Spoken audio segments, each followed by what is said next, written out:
Good day, everyone. So, we are now down to the last two topics for this topic, which is about the person centered therapy by Carl Rogers.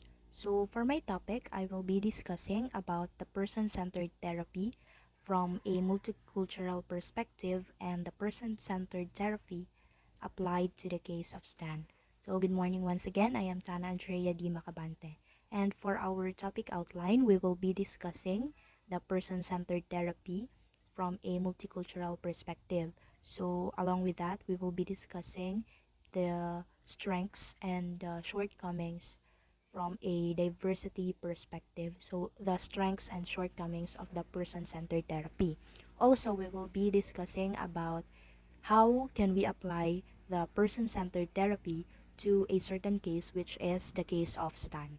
So for our intended learning outcome, at the end of the discussion, the students will be able to determine the contributions and shortcomings of the person-centered approach to understanding and working with clients from diverse cultures, and also to discuss how the person-centered therapy can be applied to the case of Stan. So first, we will be discussing the person-centered therapy from a multicultural perspective. So given the fact that there exist several approaches to handle clients for therapy, it should also be noted that these therapies may or may not work well with other people because of the numerous factors affecting it, which may also include the culture they practice and follow. Thus, it is important to note the advantages and disadvantages of a certain therapy, especially when applied to people of different culture, to have positive results when applied to real-life scenarios. So of course, therapy, hindi naman tayo nakafocus sa isang group lang or sa isang person, isang group with the same culture. Of course, there are instances na mahaharap tayo with clients from different cultures, and of course, we all know na magkakaiba yung kultura.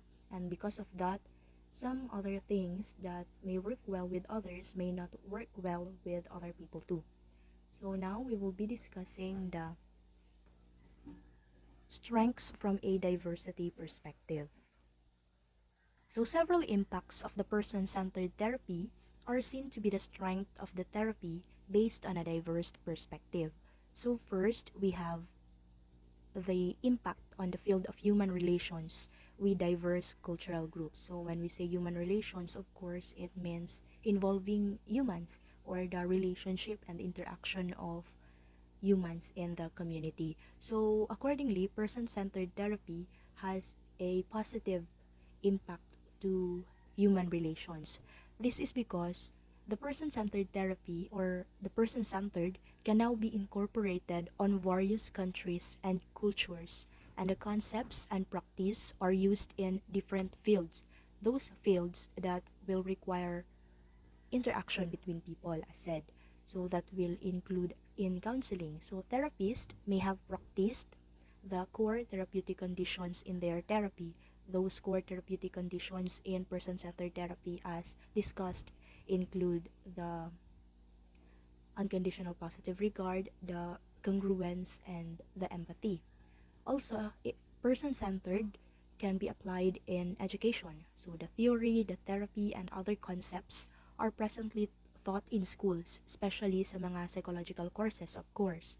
And also, it can be used in cross-cultural communication. So Rogers and his colleague have conducted workshops to gather groups of different cultures to gain and exchange different experiences, especially in terms of culture. So si Rogers mismo hindi siya nag-stop to focus on a certain culture, but then he allowed himself to know more about other cultures para mas ma-fit yung person-centered therapy sa culture nila or sa ibang culture.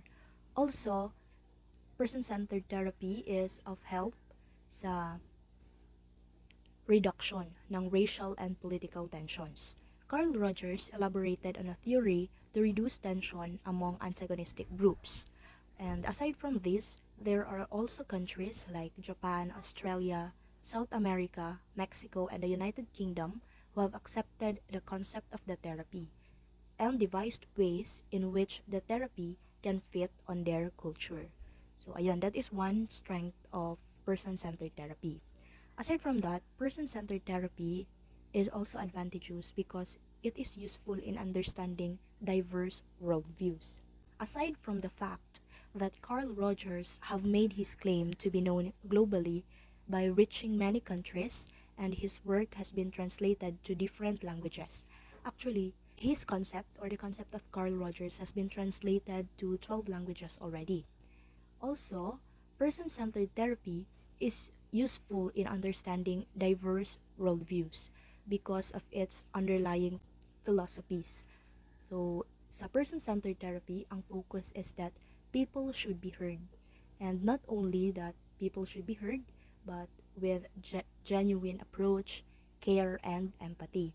With this, the possibility of direct judgment and creating quick assumptions can be avoided. People from various cultures can freely state what they truly believe despite the possible differences because they will surely be heard with full understanding. Of course, as discussed and yung nasabi ko kanina, person-centered therapy is about giving the client the full protection and freedom in expressing themselves. So that is why it is helpful kahit pa man magkaiba yung views ng mga tao from different culture, ganon. They will know and they will feel na they are accepted and they are heard. Also, we have number 3 and the last one, another strength of the person-centered therapy. It is appropriate in working with diverse client populations. So together with the second point, person-centered therapy is fit to be used when dealing with clients from different culture. Kasi nga, nasabi di ba kanina na despite the differences in their views, they are heard.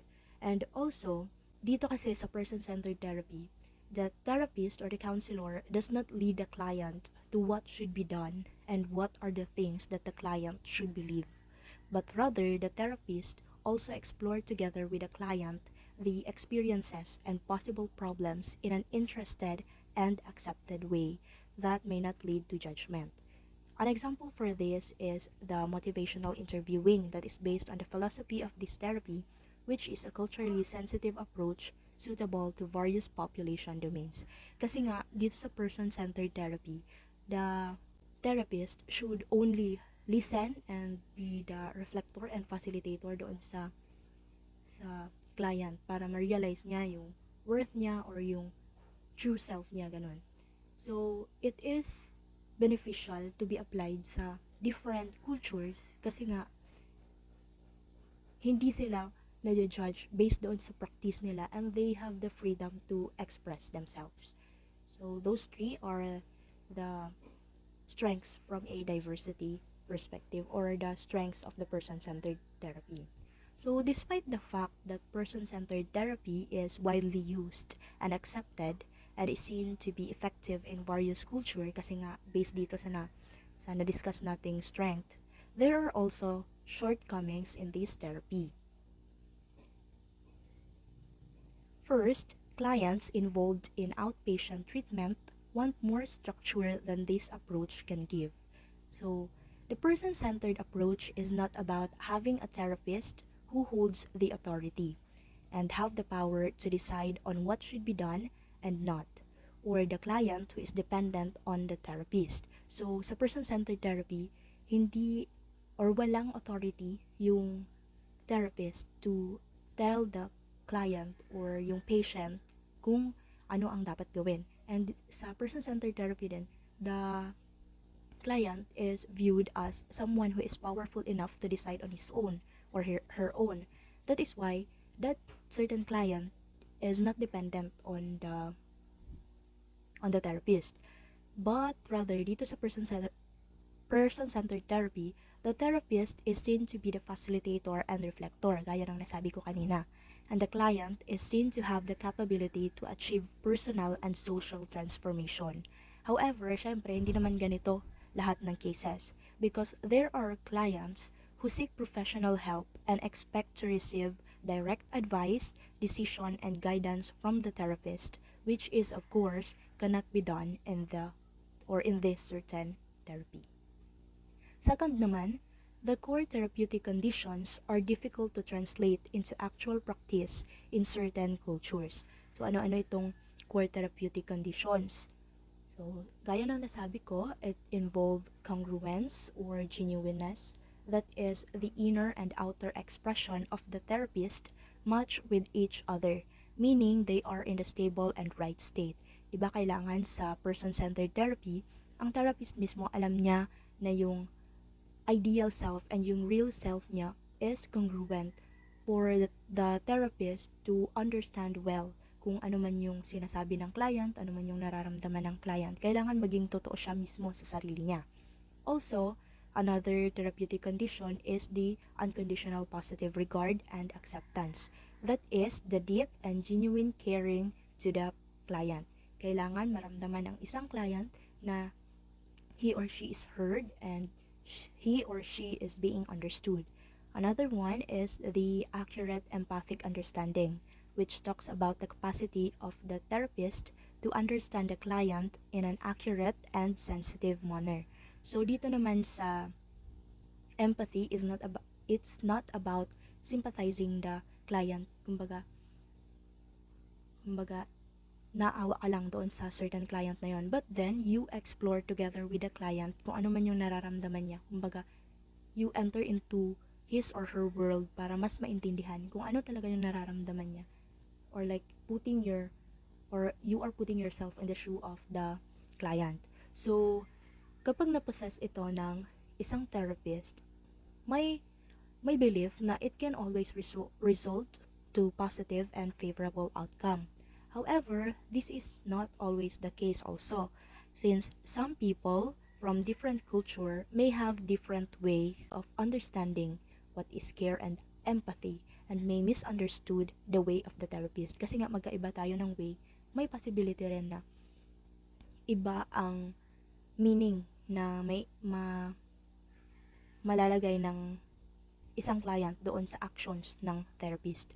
Also, there are clients who are used to indirect communication and may find it difficult and uncomfortable to directly communicate with the therapist, which will be hard dito sa person-centered therapy kasi nga kailangan maging open ng isang client doon sa therapist. And also, we have another shortcoming. It extols the value of an internal locus of evaluation affecting people from collectivistic cultures.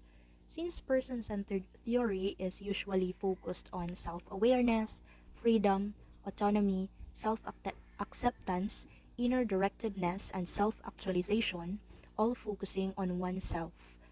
People from collectivistic culture may find it difficult to reach this, as their focus is on intimacy, connection, and harmony, focusing on the things that can be beneficial to the group where they belong to. So ayun, dito sa person-centered therapy, yung focus is more on the self. Kumbaga, yung realization ng isang kliyente tungkol sa sarili niya. So, people from collectivistic culture may see this as actions or thoughts of being selfish. Ganon. Thus, there is a possibility that a certain action or decision may be seen as already threatening behavior and belief in person-centered therapy. But then, may iwasan ito if we will look on the culture where the client belongs to. So, there is a need nga to look on the culture and practices the client has. Especially kapag ibang kultura yung pinanggagalingan ng isang client. Kasi, of course, as we have been discussing, may mga differences talaga. And those, even the little differences, may cause difficulty sa mismong therapy. So, those are the strength and shortcoming of person-centered therapy from a diversity perspective. So, now we will move on to our next topic. We have the person-centered therapy applied to the case of Stan. Papaano nga ba natin i-apply itong person-centered therapy sa isang patient, or paano nga ba in-apply itong person-centered therapy sa kaso ng isang patient, how it works, and paano nga ba ang tamang way to handle patient or client with this type of approach. Here we have the summary or the report of stance therapy with a therapist, of course, who is using the person-centered therapy. So as you can see, there are highlights and colored statements. So we will be discussing that one by one. But before that, let me introduce or review to you again who is Stan. So as stated in the introduction, Stan is a client who has sought a professional help because of his problems with drinking, as advised by the judge when he was convicted of driving under influence. So, nag-seek ng professional help si Stan as advised by the judge kasi nga nahuli siya na nagja-drive na nakainom. He also stated that the possible reason as to why he drinks is because he is too shy to deal and interact with other people, as he is having various thoughts in his mind, especially the thought of them not liking him. Also, he drinks when he feels alone. As stated, the usual reason as to why a certain person seeks help is that he or she feels incongruence in his own life. In Stan's part, the incongruence can be his desire to deal with other people and his feeling of doubts and anxiousness whenever he is around different people. Also, kung makikita nyo, the statement that is in color red, which states he is motivated to change and seems to have sufficient anxiety toward these desired changes. So that can be a form of incongruence. Despite these current problems with drinking and his past experiences with his parents and siblings, his divorce with his wife, and him having thoughts of killing himself, he has a desire for change. Change to be better for himself, to stop drinking, to love other people, to be happy for his existence, and to change to reach the goals in his life, especially in the career that he wants to pursue, that is working with children as a counselor. So, yun yung introduction natin kung sino nga ba ito si Stan and why did he seek for a professional help. So, paano nga ba in-apply itong person-centered therapy sa case ni Stan?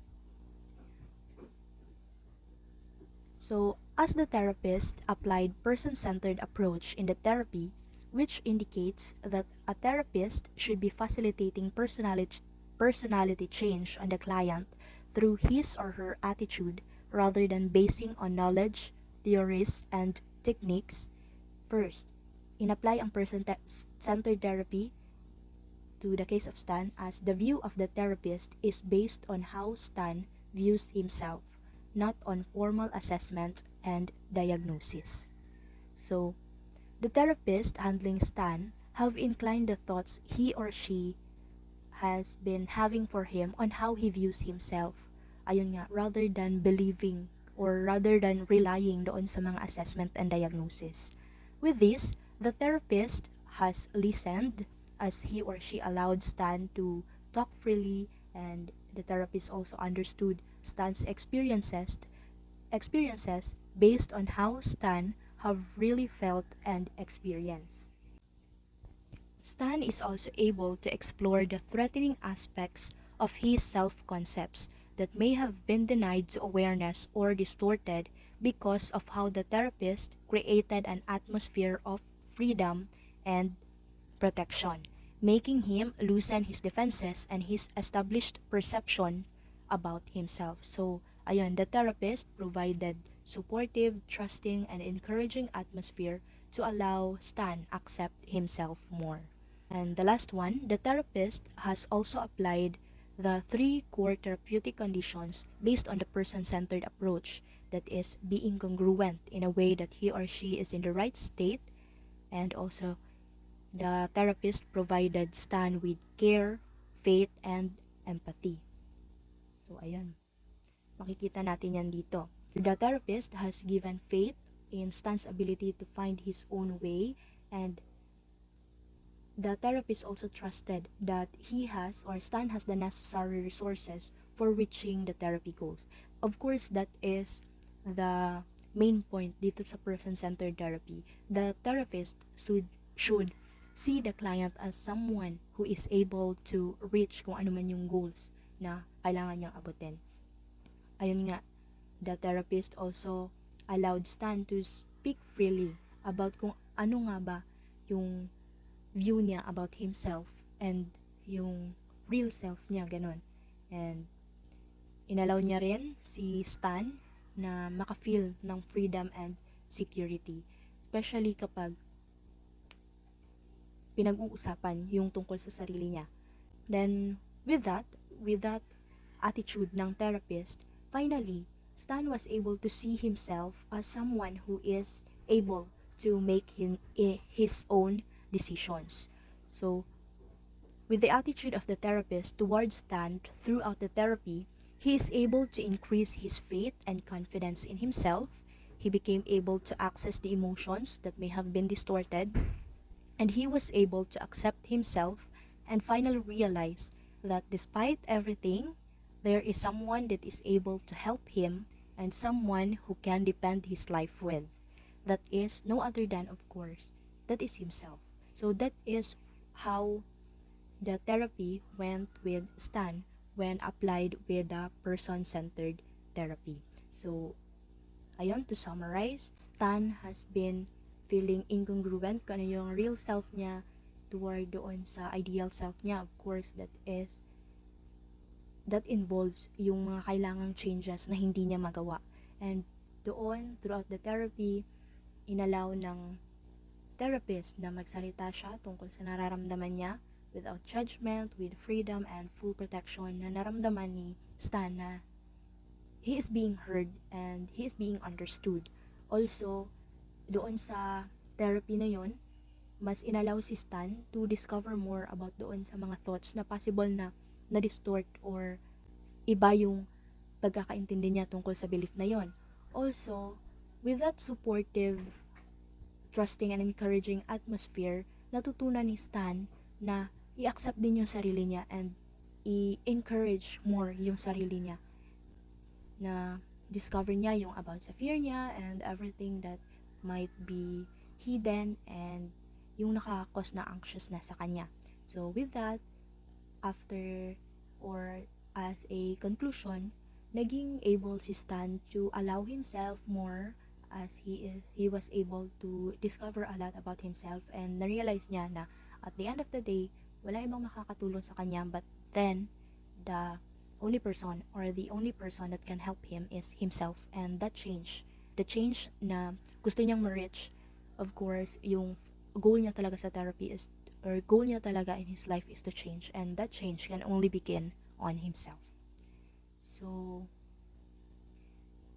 ayun, we are now down to the summary of my report. So, we have discussed the strengths and shortcomings of the person-centered therapy from a diversity perspective. So, ayun nga, napag-usapan natin na person-centered therapy is helpful in human relations, in understanding diverse worldviews, and also in dealing with clients from diverse population kasi it allows people to be free and to express themselves more openly.